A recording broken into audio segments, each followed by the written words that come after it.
तो पहले चांद और अब सूरज। पूरे नवंबर को आदित्य L1 के सक्सेसफुल लॉन्च पर बधाई। और ये हम सब के लिए गर्व और फख्र की बात है कि 23 जुलाई चंद्रयान 3 कामयाब मिशन और अब 2 सितंबर, मतलब कुल मिलाकर 15 दिन के अंदर अंदर, 2 हफ्ते के अंदर अंदर 2 बड़ी उपलब्धि। तो चांद को तो हम लोग टटोल ही रहे हैं, अब सूरज की बारी है। और सूरज ने अपने अंदर कितने गर्म रहस्य छुपा रखे हैं उसकी भी बारी है। आदित्य L1 आज 11:50 पर लॉन्च हुआ। इसके बाद करीब 54 मिनट के बाद 12:54 पर ये पूरी तरीके से जो अपना रॉकेट था उससे जुदा होकर और अपने सफर पर निकल पड़ा। अब कहने को तो लॉन्च हो गया, सफर बड़ा लंबा है। 125 डेज, 125 दिन, मतलब 4 महीने से ज्यादा। अब धरती से सूरज नहीं बल्कि सूरज के 1% की दूरी भी 15 लाख किलोमीटर है। तो 15 लाख किलोमीटर ऊपर से ईंधन भी बचाना है, तो सफर लंबा होगा। अब मान कर चलिए कि 125 दिन बाद, यानी कि 2024 में फरवरी का महीना, यही कोई वैलेंटाइन डे के आसपास की तारीख होगी, जब आदित्य L1 सूरज के करीब, यानी कि फिर भी सूरज से 14 करोड़ 85 किलोमीटर दूर, लेकिन धरती से 15 लाख किलोमीटर दूर अपनी उस मंजिल पर पहुंच जाएगा, जहां पर पहुंचने के बाद सूरज की आंखों में आंखें डालकर वो उससे उसके सारे राज उगलवाने की कोशिश करेगा और वहां से यहां भेजेगा। अब सवाल 125 दिन क्यों लग रहे हैं और ये पूरा सफर कैसे पूरा होगा? तो इससे पहले आज अपने इसरो की जो हेड है मिस्टर सोमनाथ, उन्होंने एक भी अच्छी खुशखबरी और जानकारी भी दी। उनका यह है कि इससे पहले 23 तारीख को जो चंद्रयान 3 पहुंचा है उसमें अपना विक्रम लैंडर और प्रज्ञान रोवर जो है वो बड़ा अपने हिसाब से काम कर रहे हैं, जैसा चाहिए था वैसे ही काम कर रहे हैं। लेकिन साथ ही उन्होंने कहा है कि 1-2 दिन वो और काम करेगा, इसके बाद ये दोनों सो जाएंगे, इन्हें नींद आ जाएगी। अब ऐसा कैसे? तो 1-2 दिन के बाद, मतलब 14 दिन की बात थी, तो हमारा जो पूरा 14 दिन होता है वो चांद का 1 दिन होता है। तो वो 14 दिन पूरे होने वाले हैं और उसके बाद वहां पे सूरज की रोशनी पड़ेगी नहीं और तापमान बहुत ज्यादा, मतलब -200-300 डिग्री के करीब होगा। तो ऐसे में ये मशीनें शायद ठप हो जाए और ये सिर्फ नींद में होंगी, कोई काम नहीं करेंगी। लेकिन 14 दिन के बाद जब फिर सूरज निकलेगा तो शायद ये दोनों नींद से जाग जाए और बोनस काम करें और ज्यादा जानकारी दें। लेकिन अभी तक ठीक ठाक काम कर रहे हैं। अब आते हैं आदित्य L1 का आगाज तो सफर का शुरू हो गया। अंजाम तक पहुंचने में और इस सफर को पूरा करने में इतना वक्त क्यों लगता है? बहुत सारे लोगों ने मेल लिखा था कि सर थोड़ा आम जुबान में हमें समझाने की कोशिश की है, तो मैं उनको ये भी बता दूं, बहुत सारे ऐसे लोगों के नाम भी है कि मुझे खुद भी ये फिजिक्स, केमिस्ट्री और बाकी चीजें जिस तरीके से किताबी भाषा में थी कभी पल्ले तो पड़ी नहीं। तो मैं कोशिश करता हूं वैसे ही आपको समझाने की। तो ये जो हमारी पूरी अर्थ है धरती, ये तो हमने देखा। अब धरती के ऊपर क्या है? खुला आसमान। अब आसमान कहां तक है? तो आज भारत पाकिस्तान का मैच भी, तो जब भी कोई बैट्समैन हिट करता है बॉल छक्के के लिए या फिर गलती से ऊपर आसमान में नीचे फील्डर कैच करने के लिए कोशिश करता है, तो बॉल ऊपर जाने के बाद नीचे क्यों आती है तो आप सबको ही पता है, ग्रेविटी के चक्कर में। तो हम जो भी चीज उछालेंगे इस धरती पर वो वापस नीचे आएगी। तो अब ये धरती जो है वो कहां तक है और धरती के ऊपर क्या है? जमीन तो धरती है, आसमान कहां तक है? तो इसका बड़ा आसान सा तरीका है, वो ये है कि जहां से आप कोई चीज यहां से फेंकें और उछलने के बाद वो नीचे ना आए, वहां पे धरती की बाउंड्री का द एंड है। दूसरे तरीके से ऐसे समझें कि इस धरती के 8 किलोमीटर के ऊपर जब आप आसमान में जाएंगे तो ऑक्सीजन कम होना शुरू हो जाता है और उसके बाद धीरे धीरे और ऊपर जाएंगे 8 किलोमीटर के बाद तो ऑक्सीजन खत्म, फिर हवा भी नहीं, वायुमंडल भी नहीं। तो जहां ये सारी चीजें हो जाए समझ लीजिए कि वहां पे धरती की अब दादागिरी खत्म। धरती की ग्रेविटी यानी कि चुंबक की शक्ति की कोई चीज ऊपर जा रहा है वो अपनी तरफ लेना है, वो सब कुछ खत्म है। तो वहां उसके बाद फिर क्या होता है, तो वहां से फिर अंतरिक्ष है, स्पेस है, और फिर ऊपर बहुत सारे तारे हैं, सैकड़ों हजारों लाखों तारे हैं आसमान में। अब जैसे हमारा सैटेलाइट या उपग्रह चांद है धरती का, जो घूमता रहता है, परिक्रमा करता है, वैसे ही हमारी धरती का एक इन तमाम तारों में जो सबसे करीबी तारा है, जो हमारे सबसे नजदीक है, जो सबसे प्यारा तारा है, वो सूरज है। सूरज धरती का तारा है और धरती के सबसे करीब है। अब सोचिए, सूरज 15 करोड़ किलोमीटर दूर है धरती से, फिर भी हम कह रहे हैं कि सबसे करीब हमारे जो तारा है वो सूरज है। तो उसके और दूर दूर कितने करोड़ों किलोमीटर होंगे, कभी नापा, अंदाजा मालूम ही नहीं। हालांकि कई बार ये भी मन में सवाल आता है कि सूरज धरती से 15 करोड़ किलोमीटर की दूरी पर है, ये पुख्ता तौर पर कैसे कह सकते हैं, कोई इसका मतलब जाकर नापना, क्योंकि सूरज के आप करोड़ों किलोमीटर दूर ही रह सकते हैं, नजदीक जाके तो फिर लौटने का सवाल ही नहीं। और आज तक किसी इंसान ने कोई ऐसी धातु या ऐसी चीज नहीं बनाई जो सूरज की गर्मी जैसे पिघला न दे। तो जब बनी ही नहीं तो नजदीक जाकर पता कैसे करेंगे। तो खैर, जहां पे धरती की ताकत या शक्ति चुंबक की खत्म होती है, वहां से अंतरिक्ष, और उसके बाद फिर बहुत सारी चीजें, और फिर सूरज है अपना तारा। तो अब ये जो तारे होते हैं, ये तारे बनते कैसे, इनका जन्म कैसे होता है?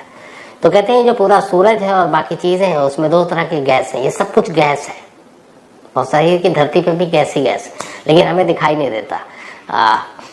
पीएनजी यानी कि एलपीजी सिलेंडर का जो हम लोग इस्तेमाल करते हैं, उसमें भी गैस है, सीएनजी में भी गैस है, लेकिन गैस आपको कभी दिखाई नहीं देती, जैसे हवा दिखाई नहीं देती। तो ये जो तारा है ये गैस से ही बना है, खासतौर पर हाइड्रोजन और हीलियम, ये दो गैस हैं। जब ये गैस टकराते हैं तो फिर इससे आग निकलती है, और जब आग निकलती है उससे कहते हैं ये सारे तारे बनते हैं। और आप जो जमीन से तारे देखते हैं आसमान में, कुछ चमकीले दिखाई देते हैं, कुछ बहुत ज्यादा चमकीले, कुछ कम, मध्यम। तो ये सारा टेम्परेचर का खेल होता है।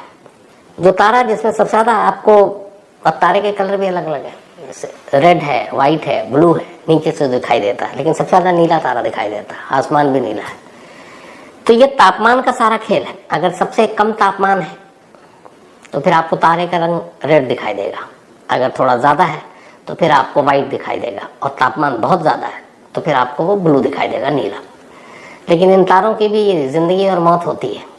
इनकी चूंकि अपनी जब सारी शक्ति या कि कहें कि ऊर्जा और ये सारी चीजें खत्म होने लगती हैं, तो धीरे धीरे इनका रंग फीका पड़ने लगता है, और फिर फीका पड़ते पड़ते आखिरकार एक रोज तारा दम तोड़ देता है।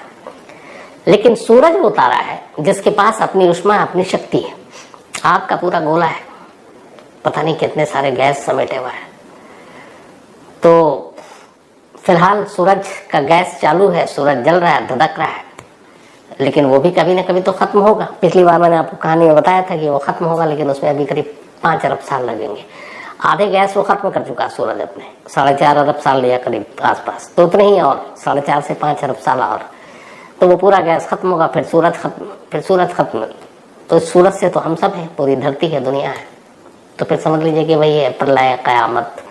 उससे पहले कुछ और आ जाए तो कहा नहीं जा सकता। लेकिन 5 अरब साल के लिए अभी गैस पड़ा हुआ है सूरज के पास। तो ये सारी चीजें हो गई। अब धरती के 8 किलोमीटर के ऊपर वहां तक ऑक्सीजन है, इसीलिए आप प्लेन भी देखते हैं तो ज्यादातर 30, 40, 35 हजार जो फीट की ऊंचाई होती है, तो उसमें ये होता है कि तब तक ऑक्सीजन कम या होता ही है।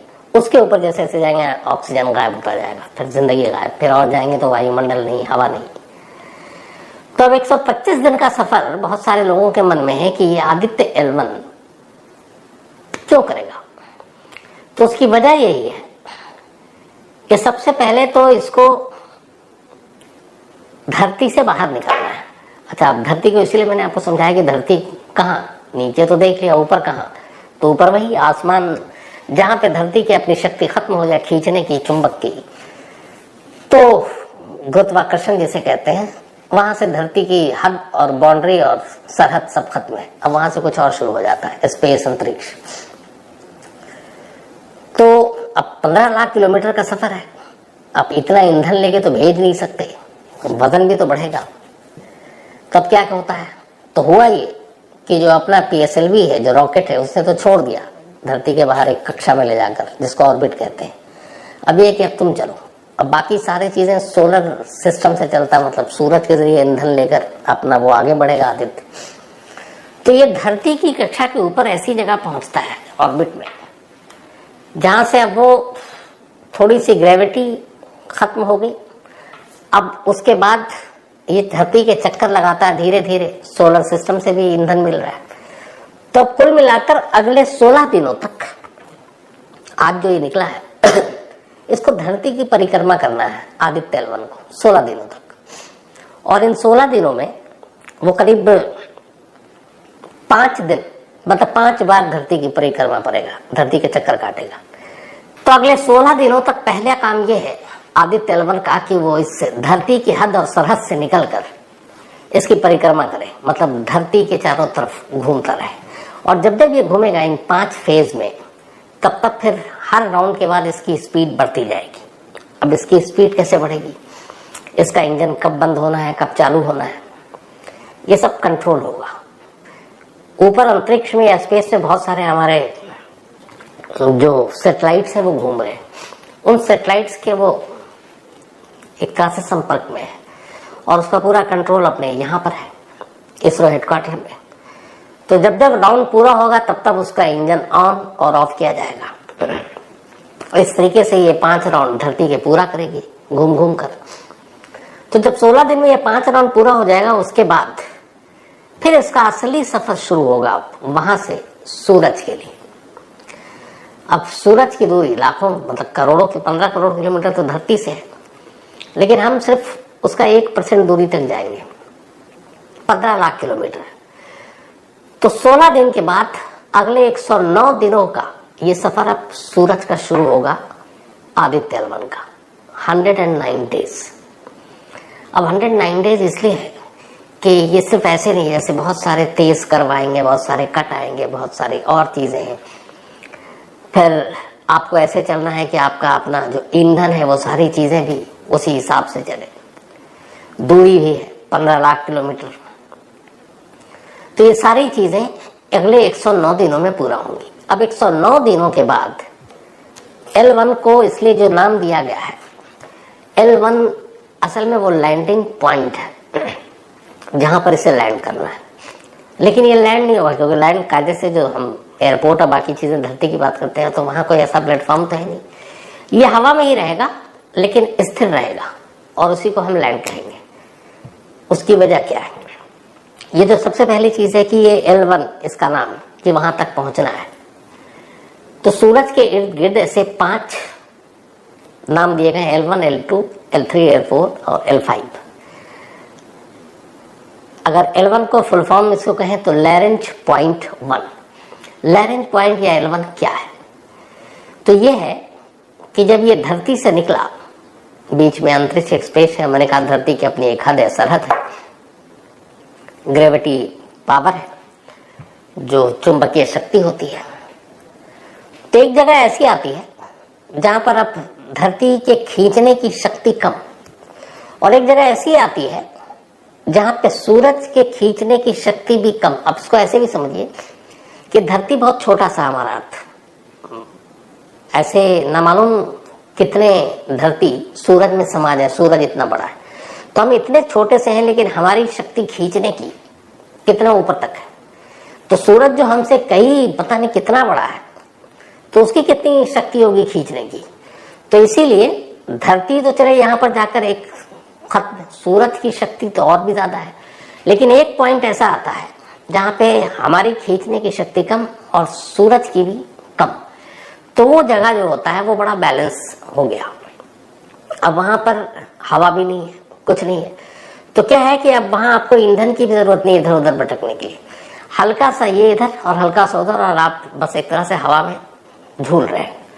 अब उस झूलते हुए जगह को जहां पे, क्योंकि अगर जरा सा भी चुंबकीय शक्ति सूरज की ज्यादा हुई तो यूं L1 को ऐसे खींच लेगा अपनी तरफ, वो सीधा निकल देगा, जलाकर खाक कर देगा। लेकिन वो ऐसी जगह है जहां पर सूरज उसको खींच ही नहीं सकता, क्योंकि सूरज की इतनी ग्रेविटी पावर है ही नहीं वहां पर, और धरती की भी नहीं है कि वो अपनी तरफ खींच ले। तो दोनों तरफ से बचे हुए हैं। तो ये है L1 पॉइंट, मतलब कि लैरेंज पॉइंट 1 इसी को कहते हैं।